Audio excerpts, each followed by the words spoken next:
everyone, this is Sunniva. And this is Johannes. And you're watching Board Gaming Ramblings. And welcome back to Keep or Cull, the series where we play all the games and decide whether to keep them in the collection or cull them while giving you mini reviews so you might understand if it's going to be keep or cull for your collection. Are you ready? Yeah. We have 9 fresh Spiel games right out of the gate. We've been playing a lot of games and now we are ready to talk about them. Mostly smaller games here, but a couple of medium games as well. Yes, I'm going to start. Start. Probably some of you have skipped this part already. Yes, but go back. If you have skipped this, go you should go back and go see back. it. This is, I cannot stress it enough. I'm saying this about every single Keep or Cull video that we make. But you're not allowed to just look at the paddles for this one. There are so many great games. Yes. We cannot keep them all. A cull doesn't mean a bad game. Please, listen to our words. Our shelves are full. Yeah. So for something to be kept, it means that probably something else has to go. Yeah. We don't really do like a game-to-game basis. It's not like before we decide, okay, if I keep this, then we have to cull this.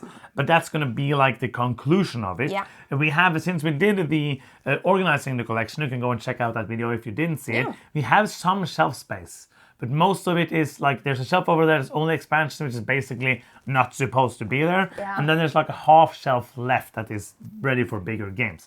So we have like a little bit of space, but after that, we need to get something out. So mostly, if we call a game, but we will let you know. Yeah. If the game is not good, we will let you know. Yes, we will absolutely do that. Are you ready? Yes. Let's go. With the rules out of the way for the viewer, this is like the viewer. This is correct. This is a review copy that we got, and now we're gonna talk about it. Yeah. Oh, we played it as well. That's like the baseline. Yes, don't skip that part. No. It's just let's go. It's shiny. Are you ready? Yes. 1, 2, 3, boom. It's a double cull. Yes. But I had fun playing this game. It's a fun game. Yes, we played it now at a con also. We Yes. played it at Spiel, then we played it now at a con. Yes. And it was very fun because you're trying to collect Hey, that's the name of the game. Good job, Sunniva. the same animal 4 times like adjacent to each other, but the animals has different abilities on them. A lot of them. What plot twist? Abilities, you say? Which makes you trying to screw over the other players. Yes. Destroy their plans, basically. Very simple. It's small box, easy to get to the table. I like it. I think it's fine. Like it's not for me. Like it's a fun little game. The card art is beautiful, foily, cool stuff. But like it has some take that. But it's silly fun. Yes. You shouldn't sit down and just like we're gonna play collect and be very serious. But when everything comes to the end of it, I don't need to own it. I don't need to collect it. Yeah, I feel like it reminded me a little bit of some of the take that things you might see in other card games. For example, I don't know if it's exactly like this in like Silver series, but you can interact with some of the other players there. I don't as think well. there's take that there, if I remember. Maybe not, but the game that I might actually choose over this, since I'm calling this, is Sea, Salt and Paper. It's not the same, No, but not at it's all. like a little card game where you're trying to outsmart your opponents as well. This is way lighter. Like this Yes, is it a is. very simple family style, party style ish game. Next up, we have a super weird game. This is Petiquette. Are you ready? Yes. This is not a review copy. I said this is not a review copy. This is not a review copy. Okay, 1, 2, 3, boom. It's a cull and a keep. Yeah, this is an easy keep. Like oink. Make some weird games. I make some fantastic games. Most of the games are weird. This is, I think, like both weird and pretty cool. This is a game where you're trying to find a order where there's no order. Like it basically says on the box, humans are curious creatures. Even when cards are randomly lined up, we can't help but find patterns. Which card is most fitting for the question mark space? So basically there's going to be 5 cards and then 6 cards basically, 1 question mark, 5 other cards. Those 5 other cards are going to have a hat, they're going to have an animal, and they're going to have a number. And basically everyone's looking at this sequence. One of these 6 spaces has the question mark, and you're trying to decide what you think fits in that question mark space. So it's basically one of those number rows, like what is the next number, or what is the next symbol that you might get in an IQ test, only that there is no actual answer. Everyone is making their own answer, and then if somebody has the same answer, you will get a point, and they will get a point. And you are at the same time, it's very interesting because you get like discussions. Why did you choose this? How did you go for that? So I think this is one that I will want to play more because it is so weird. And it is super quick, and it makes you think in a very weird way. Yeah, I'm happy keeping it. Happy. I just like it's a weird game. It is. It's really weird, but it was fun. I like the concept. Next up is Ghostbumpers. This is a review copy and also a trick-taking game. Are you ready? Yeah. 1, 2, 3, boom! It's a call from me again. What? Yes, a keep from you. This is a great game. It is. Marcus Yes. and Inka brand. Yeah. And it has this very interesting thing where you, like many trick-taking games, have a bidding mechanism. This one has a blind bidding mechanism, basically, or a hidden bidding, where you are placing, like you are at a fair, that's the theme, there's no theme, you're playing cards, and you are placing your fear card, like a scared card, somewhere in your little deck. And it's on one side, and every time you win a trick, you have to flip over a card. If you flip over your scared card, you're out. If somebody else flips out a scared card, you're going to get points depending on where your scared cards is in your stack. Or you can go for trying to put it all the way at the bottom and then try to get out of all your cards, because then you're going to score points and nobody else is going to score points. The big twist beside that is that you then get to, let's say I have 3 8s. I can play all of them at the same time in a trick, and now that's a 3.8 because there's 3 cards and it has an 8, so it's 3.8, which makes it easier to lose tricks and also easier to manipulate and try to trick out your other people. It's in the same category as me as a farmhand, which has that lighter trick taking with a lot of that oh that's fun, oh no, more than the serious trying to do stuff trick taking. Pretty quick also, I would say. Absolutely. I think I want to call it because I'm not good at it. So I feel like it's super hard to do what I'm achieving. I'm just like, oh, this time I'm going to get it all at the bottom and win a lot of... Not gonna happen. I'm gonna place it at the top. Oh, I won the trick. I'm out. So it got a little frustrating for me, but it is one of those that... I'm the type that when I'm playing a game like this, I feel like the safe thing is, of course, put it in the middle. Yeah. That's boring. Yeah. So I'm kind of setting myself up for that. I really enjoyed it. Highly recommend it if you want another one that's lighter, but still a lot of fun twists. Yes. Next up, we have 50. This was another review copy. This is from ELO. This is Bingo. Yeah, it is. Are you ready? Yeah. 1, 2, 3, boom. Double Cull. Double Cull. Well, I thought for it being basically bingo, it got quite. We got very like what do you call it, like excited for it. I had a lot of fun playing this Yeah. game. We played it with 7 or 8 people. Yeah. I think it goes up to 7, so we played it with 7. Yes, we did. It has a difficulty of half a star. It's not hard at all. It's a very agree. simple game. You're writing down numbers, and like 5 numbers in ascending order. And nobody sees that. Then somebody starts to count from 1. Whenever your number comes up, you raise your hand and say yay, or you say something boop-a-doo. And then if nobody Bingo. else, it's not bingo. No. If nobody else has the same number, then you get to continue counting. And as long as nobody stops you by saying that's my number, you get points. Yeah. So it's very random, but it got like a lot of excitement out of the table. It's one of those games that I was like, this was perfect for the situation we played it in. I will never see a place where I will play it again. Yeah, I'm going to give this to my family because I think they will enjoy this one. 100%. It's like a perfect, also like a cabin game, which we call it in Norway.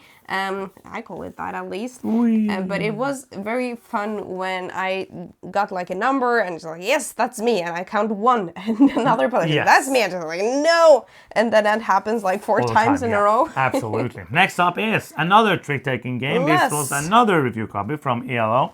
Are you ready for the thing that is the paddle with the different words on one side and the other side? 1, 2, 3, boom! It's a double keep.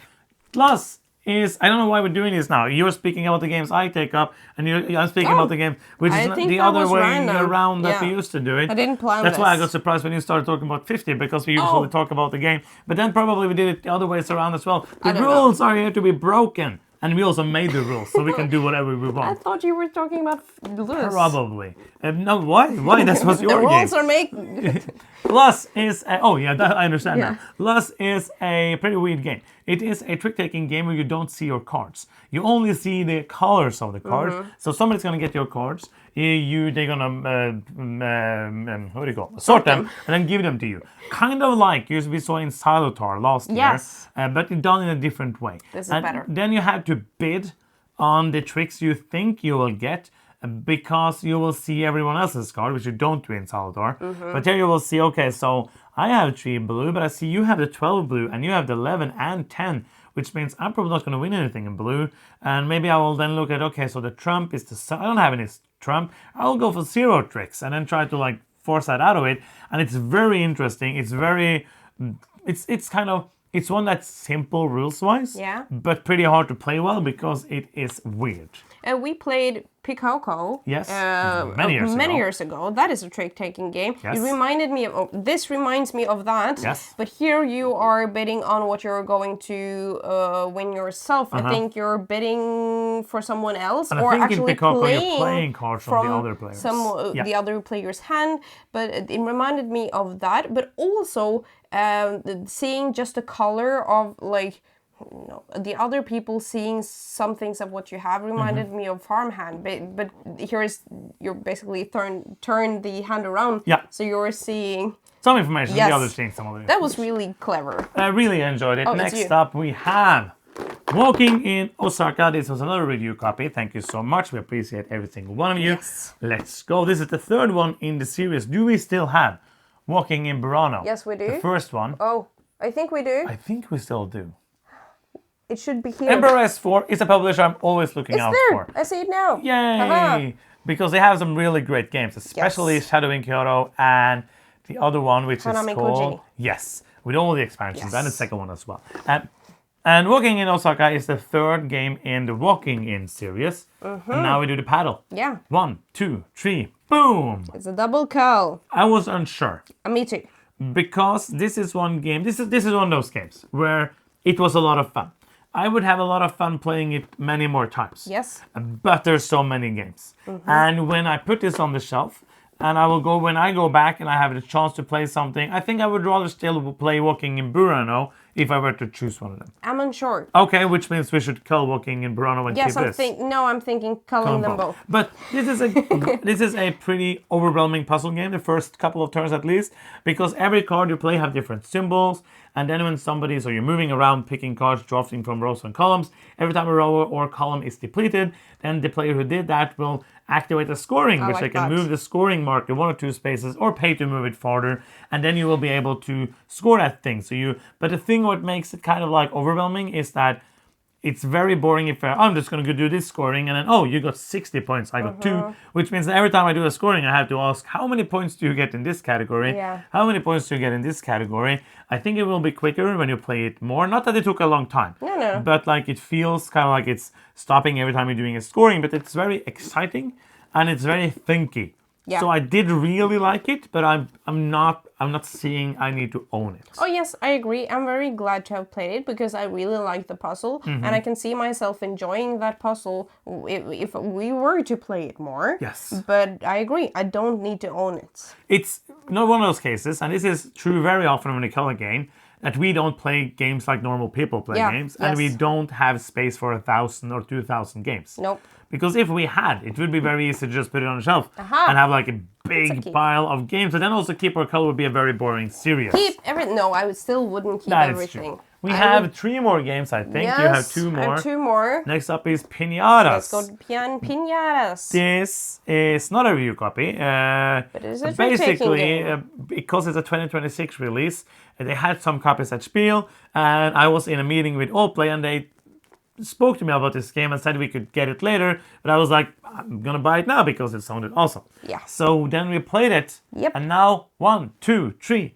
boom! It's a call from me. Why are you calling all the good games today? Because there's so many games. That's why you started. You started like, all the games are good. Cull. Cull. Talk about Piñatas. Piñatas I really enjoyed, even though I'm culling it. I'm very happy to keep it. Yes. Though. So I It think was- we're gonna keep I it. thought it was great. Yes. This is a game where is. you want to be like in the middle of getting tricks, because you will get the points equal to the tricks that the other player has taken. So it's basically kind of like a mix between a trick-taking game and kind of like a shedding game. Yeah. You don't want to shed your whole hand, but you want to win a specific number of tricks. Yes. So everybody has basically bid the same amount of tricks every time. And as soon as you win that amount of tricks, you go out. Yeah, it's very interesting because the game shifts at a certain Every point. In the beginning, you're just like, I don't want to win this trick. You're avoiding it as far as possible. You're just like, okay, I can win one. This is okay. Yeah. And then people are starting to getting close to finish, and it's like, okay, I have to win some tricks now, and you have to do that shift pretty fast and try to be like the first person to understand what's happening. I feel like not be the odd one out, and also like there are some smaller rules like a 0 beats a 12, and also if you win with a 7 or a 5, that's worth Split. 2 tricks, Yeah. which was also pretty cool. But like very basic, but that little twist of the timing of when to win your third trick was very interesting. This is another one of those, like we play a lot of weird trick-taking games. This is another one of those that you can teach to almost anybody and play it very quickly. I really enjoy it, so I want to keep it. Yes. Next up, we have my last game for today, which is Formidable Farm, which is another review copy from 2 Spiel, Freedom and Freeze. We're always excited to see what Freedom and Freeze makes. Curious. Curious, absolutely. And this year there was 2 games we haven't gotten to play Fearless yet, which is a trick-taking game. We really enjoyed Fishing last year, but this isn't. You did. It's neither here nor there. Let's do Formidable Farm. Yes. 1, 2, 3, boom. It's a call for me. Again, I'm calling everything. Yes, But you you want are. to keep it. I want to keep it for now. Yes. This is. I don't see this as a forever keep. Yeah. But because I think that this is very clever. I think that Freedom and Freeze has distilled a recipe fulfillment, contract fulfillment game until the bare minimum of what it could be. And what you end up with is a pretty neat, super quick playing racing game. Yeah. You are going to have a deck of cards. The size of the deck depends on the number of players. You're going to have draw 3 cards at the beginning of the game. After that, you need to do an action or get a bonus unless you draw more cards. There's also going to be a market of cards that basically is in everyone's hand. And the goal is to get rid of all the cards in your deck as fast as you can. On your turn, you do 1 action. And it's very basic. It's basically get resources of 1 type, 1 or 2 or 3, depending on the type of resource, or you could get a card. But if somebody else is at the place you want to go, you will have to pay some of your already fulfilled cards to be able to go to that place, or you will have to think, okay, maybe I'll do that next round and I will keep that card. And then you will be able to fulfill up to 3 cards. So it basically is like pay a pig to get a tomato and a cucumber, and then you have another card that is pay a tomato. So I can use that tomato I just got to pay this tomato to get 2 corn. And then those 2 corn and the cucumber maybe can help me pay the last card, which lets me draw It's wheat. 2. Oh, but wheat. That's fun. Oh, Yeah. yeah. It's Yes. I Because was we call it I was corn thinking in inside my origin. brain I was right this time, Yes, but I was wrong. so close. Wheat. And then that card might let me pick more cards or something like that. I can always fulfill cards from the open area, but that's not going to basically help me to get closer to winning, but it might help me maybe then, I need to do this so I can get those resources. I can pay 2 cards in my hand, and it's just like super quick. It's one of those games where I feel like it will be fun quite a few more times, but it's not going to be a forever to keep. Yeah, I thought you said, or like, I think you're on the nose when you said it distilled. Yeah. Because it feels like a mechanism that I've seen in other games, like this recipe fulfillment. It feels very familiar, Yeah. but it's just that, and it's made very smooth and simple a game. And the first time we played it only 2. Yeah. And you were thinking, okay, how much will it change the game to play it with 3 or 4 players? I liked it, and I think we Way both more. agree Yeah. that it was not the best with 2. It's better at 3 and 4 to get that extra layer of thinkiness to be like, I have to do it this way instead of the ideal way. It's like a tiny difference, but it made it a way more interesting game for me. So we're keeping this for now. Only one more game to go. Oh, it's mine. This is another review copy. Pinched. From Mighty Boars. We're continuing with this. I don't think it's going to be hard to easy to see it, but it's a double layer cover, Yes. like they did in Art Society. Are you ready? Yeah. 1, 2, 3. Boom! It's a double keep. Oh, okay. I was wasn't thinking you were sure. going to do like kill for every single thing. Well, Did you try to kill every single game? no, I did not. Except I for wanted less. to keep less. Every single thing other than that you tried to Oh, kill. maybe actually Yes, I did. you did. Whoops, daisy. Well, You started saying, really, some great games this time. We're going to yes, keep none of them. but I like all of them. Yes. I really do. And the ones that I've tried to cull also, right after I played this, I was just like them more. just like, oh, this is a nice game. Yes. But we have too many games. Pinched. Pinched. This is a game about stealing. Going to rob houses. And you're all taking... This is not a Not cooperative... Rob Rouse. Rob houses.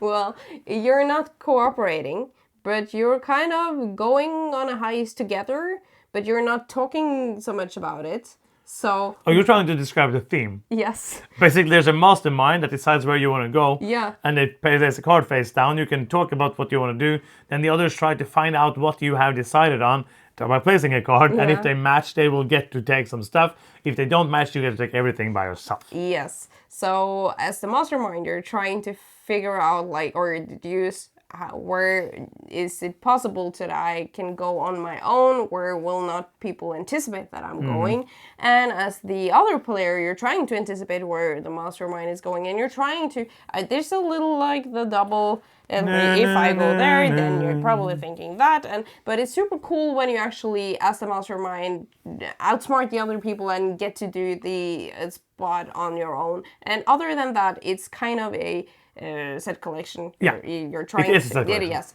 and you're trying to sell the stolen goods for money. I think that in a 5-player game, which we played of this, it will be less times that the mastermind will go somewhere alone. Yeah. Because very often I was like, let's say somebody said, I'm going to go this place this time. I was like, okay, there might be a chance.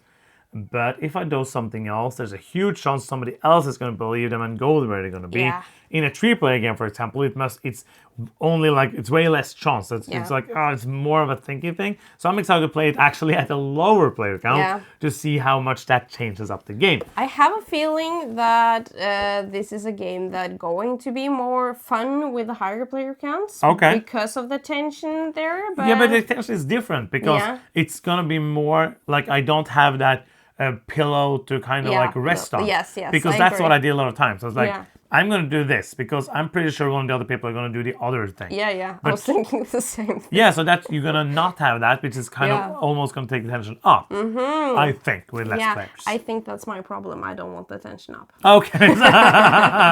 But I'm excited to play it again. That is Yes. Pinch, and those are 9 more games. I have a lot of enjoyable games. I got to keep 6 of them. Yeah, I'm Great super job. happy. Okay. I looked smart because I wanted to kill stuff. But you managed to keep the games. And I managed to, like, it's a win-win situation. I'm trying to do this and you're not helping at all. No. You're just like I looking don't know why you put them into one pile. because that's what we do. That's after we've done filming. That for is the true. Picture. So what is the best and worst of the bunch? Worst. I think worst is 50. Yeah, but it wasn't really a bad experience. No, but that's the other one thing has to be the worst. Like if you have your 10 favorite games, number 10 has to be the worst. Yes. Like it's not like that doesn't mean it's a bad game. It means that it's the worst. Yes. A best one. I don't know. Okay, great talk Thank there. you. I think the I best think one Glass. is probably either Pinched or Piñatas for me. Oh, cool. I also think Glass was more like a brainy thing, while the Pinch was just like pure fun. Yeah, it was super fun. So those are the games, 9 more games. We are working our way through the pile of Spiel games. We hope you're enjoying the content and that this will help you find out what games you might be interested in checking out. If you want to see more videos than this, more videos like this, not than this, we have more Yes. already, but there's going to be more in the future as well. And if you want to see them, you can, Subscribe. because it's... Awesome. Also, if you have to like compare subscribing to one vegetable, which one would it be? Corn. Perfect! And that's gonna be the end of the video. Thank you so much for watching. I'm Johannes. And Cinema. And you've been watching Board Gaming Ramblings, and bye-bye.